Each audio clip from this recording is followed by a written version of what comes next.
வணக்கம் மக்களே, welcome back to நேற்று இன்று நாளை. இன்னைக்கு ரக்ஷா பந்தன் ஆவணி ஆவட்டம் செலிப்ரேட் பண்றவங்க எல்லாருக்கும் என்னோட வாழ்த்துக்கள். இன்னைக்கு கொஞ்சம் ஸ்வீட்டடு கொண்டாடு ரெசிபி தாங்க.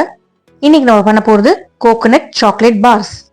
கிட்டத்தட்ட நம்ம பவுண்டி சாக்லேட் மாதிரி தான். எக்ஸாக்டா பவுண்டி மாதிரி இல்லாம வீட்டுல இருக்க பொருட்கள் வச்சு எவ்வளவு சிம்பிளா எவ்வளவு ஈஸியா பண்ண முடியுமோ அவ்வளவு ஈஸியா நான் பண்ணியிருக்கேன்.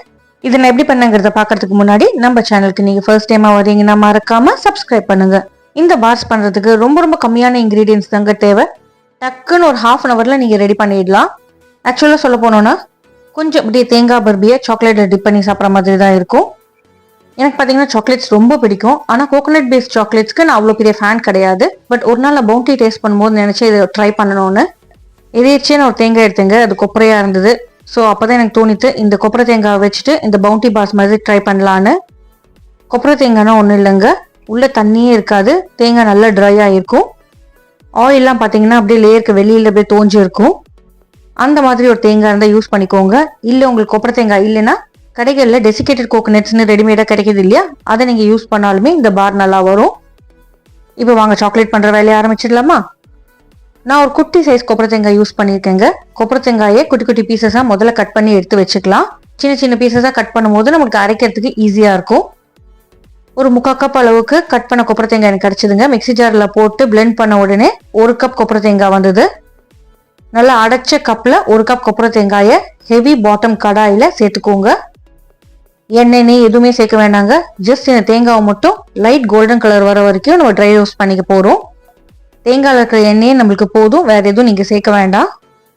கொப்பரை தேங்காயில் ஈரப்பதம் எதுவும் கிடையாது, அதனால உங்களுக்கு சீக்கிரமாகவே ரோஸ்ட் ஆகிடும். இப்போ ரோஸ்ட் ஆனதுக்கு அப்புறமா கண்டென்ஸ் மில்க் சேர்த்துக்கலாம். 100 to 120 கிராம் அளவுக்கு நான் கண்டென்ஸ் மில்க் எடுத்திருக்கேன். அதாவது 200 ml சின்ன டின் இருக்கு இல்லையா, அதுக்கு பாதிக்கு மேலே நான் யூஸ் பண்ண போகிறேன். கண்டென்ஸ் மில்கை தேங்காவோட நல்லா மிக்ஸ் பண்ணிக்கலாம். இதெல்லாம் பண்ணும்போது மறக்காம ஃப்ளேமை லோவில் வச்சுடுங்க, இல்லைன்னா அடி பிடிச்சிடும். கண்டென்ஸ் மில்க் தேங்காவோட நல்லா பிளெண்ட் ஆகி ட்ரை ஆகிற வரைக்கும் நம்ம கலந்து விட்டுட்டே இருக்கணும். தேங்காய் குக்கார கேப்ல குவிக்கா 10 முந்திரி 10 பாதாம் பிளெண்டர் ஜாரில் சேர்த்துட்டு பொடி பண்ணி எடுத்துக்கோங்க. இந்த மாதிரி முந்திரி பாதாம் பவுடர் போடும்போது நம்மளுக்கு தேங்காய் மிக்சர் நல்லா ட்ரை ஆகி திக்காக வரும். ப்ளஸ் நம்மளுக்கு உள்ள நல்லா ரிச் அண்ட் க்ரீமியாக இருக்கும், கட்டி கட்டாமல் சாஃப்டாகவும் இருக்கும். சாப்பிடும்போது நம்ம பொடி பண்ண பாதாம் முந்திரி மிக்சரை இந்த தேங்காய் மிக்சரோட சேர்த்துட்டு நல்லா மிக்ஸ் பண்ணிக்கலாம். ஸோ இப்போ வரைக்கும் பார்த்தீங்கன்னா நான் தேங்காய், கண்டென்ஸ் மில்க், பாதாம் முந்திரி இது 4 தான் சேர்த்துருக்கேங்க. இப்போ இன்னர் ஸ்டஃபிங் பார்த்தீங்கன்னா இதோட நம்மளுக்கு ரெடி ஆகிடும். நல்லா திக்காகிற வரைக்கும் கிளறிட்டே இருங்க. ஒரு ஸ்டேஜில் பார்த்தீங்கன்னா உங்களுக்கு பாத்திரத்தை தொட்டு வெளியே வர ஆரம்பிச்சிடும், ஒரு சிங்கிள் பால் மாதிரி வரும். அந்த ஸ்டேஜ் வர வரைக்கும் நீங்கள் கிளறிக்கணும். அதுவுமே உங்களுக்கு ஹார்ட்லி 3-4 மினிட்ஸ் தான் எடுக்கும். பேனில் நல்லா தேய்ச்சி மிக்ஸ் பண்ணும்போது மாய்ஸ்சர்லாம் சீக்கிரமாக வெளியில் போயிடும்.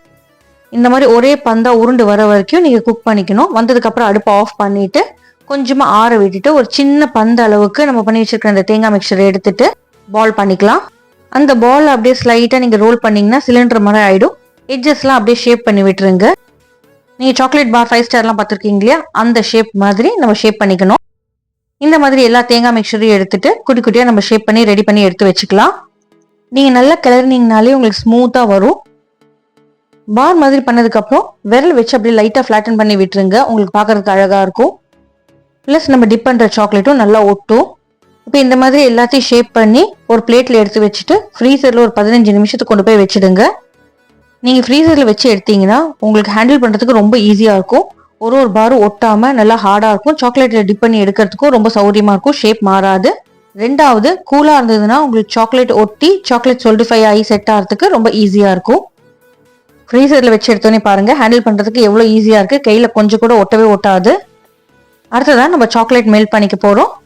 நீங்கள் டைரெக்டாக மில்க் சாக்லேட் பார் இருந்தால் மெல்ட் பண்ணிக்கலாம், இல்லைன்னா என்ன மாதிரி டார்க் சாக்லேட் ஒயிட் சாக்லேட் ரெண்டுத்தையும் மிக்ஸ் பண்ணி மெல்ட் பண்ணிக்கலாம்.